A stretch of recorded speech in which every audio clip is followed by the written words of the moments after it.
ശബരിമല അയ്യപ്പനെ അപമാനിച്ച് ഫേസ്ബുക്ക് പോസ്റ്റിട്ട സംവിധായകൻ പ്രിയനന്ദനെതിരെ കേസെടുക്കാത്ത പോലീസ് നടപടിയിൽ ഹൈക്കോടതി വിശദീകരണം തേടി. ആലപ്പുഴ സ്വദേശി കെ അഭിജിത്താണ് ഹർജി നൽകിയത്. പോസ്റ്റ് ഹൈന്ദവ വിശ്വാസികളെ അപകീർത്തിപ്പെടുത്തുന്നതാണെന്ന് കാട്ടി പൂച്ചാക്കൽ പോലീസിൽ പരാതി നൽകിയെങ്കിലും കേസെടുക്കാൻ തയ്യാറായില്ലെന്ന് ഹർജിക്കാരൻ ആരോപിക്കുന്നു. സൈബർ നിയമം ഉൾപ്പെടുന്ന കേസായതിനാൽ പ്രത്യേക സംഘത്തെ നിയമിക്കണമെന്നും ഹർജിക്കാരൻ ആവശ്യപ്പെട്ടു. സ്വാമി അയ്യപ്പനെതിരെ സംസ്കാരശൂന്യമായ ഭാഷയിലാണ് പ്രിയനന്ദൻ പോസ്റ്റിട്ടത്.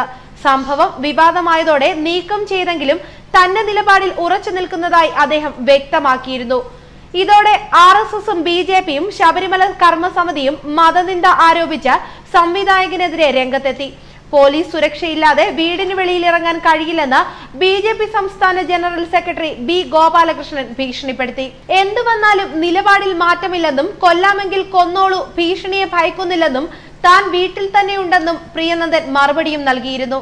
ഏതാനും ദിവസങ്ങൾക്ക് ശേഷം RSS പ്രവർത്തകൻ പ്രിയനന്ദന്റെ ദേഹത്ത് ചാണകവെള്ളം ഒഴിച്ചു.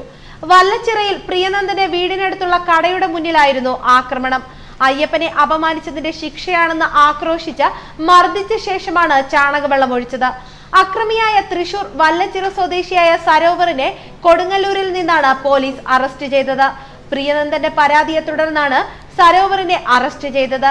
സരോവർ തനിക്കറിയാവുന്ന BJP പ്രവർത്തകനാണെന്ന് പ്രിയനന്ദൻ മൊഴി നൽകിയിരുന്നു. മർദ്ദനത്തിൽ പ്രിയനന്ദന്റെ ചെവിക്ക് പരിക്കേറ്റിരുന്നു.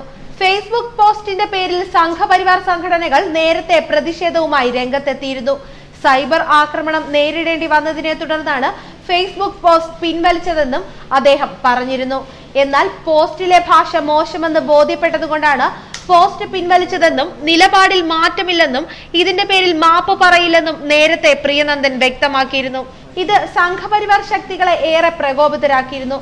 പ്രിയനന്ദനെ ആക്രമിച്ചത് RSSും BJPയുമല്ലെന്ന് BJP നേതാവ് B ഗോപാലകൃഷ്ണൻ വ്യക്തമാക്കിയിരുന്നു. പ്രിയനന്ദനെ ആക്രമിക്കണമെങ്കിൽ നേരത്തെ ആവാമായിരുന്നു. ഫേസ്ബുക്ക് പോസ്റ്റിന്റെ പേരിൽ അദ്ദേഹത്തിന്റെ വീട്ടിലേക്ക് ജനാധിപത്യ രീതിയിൽ പ്രതിഷേധ പ്രകടനം നടത്തിയിരുന്നു. അന്നത് പോലീസ് തടഞ്ഞു. പോസ്റ്റിനെതിരെ പോലീസിൽ പരാതി നൽകിയതിനെ തുടർന്ന് കേസ് രജിസ്റ്റർ ചെയ്തിരുന്നു.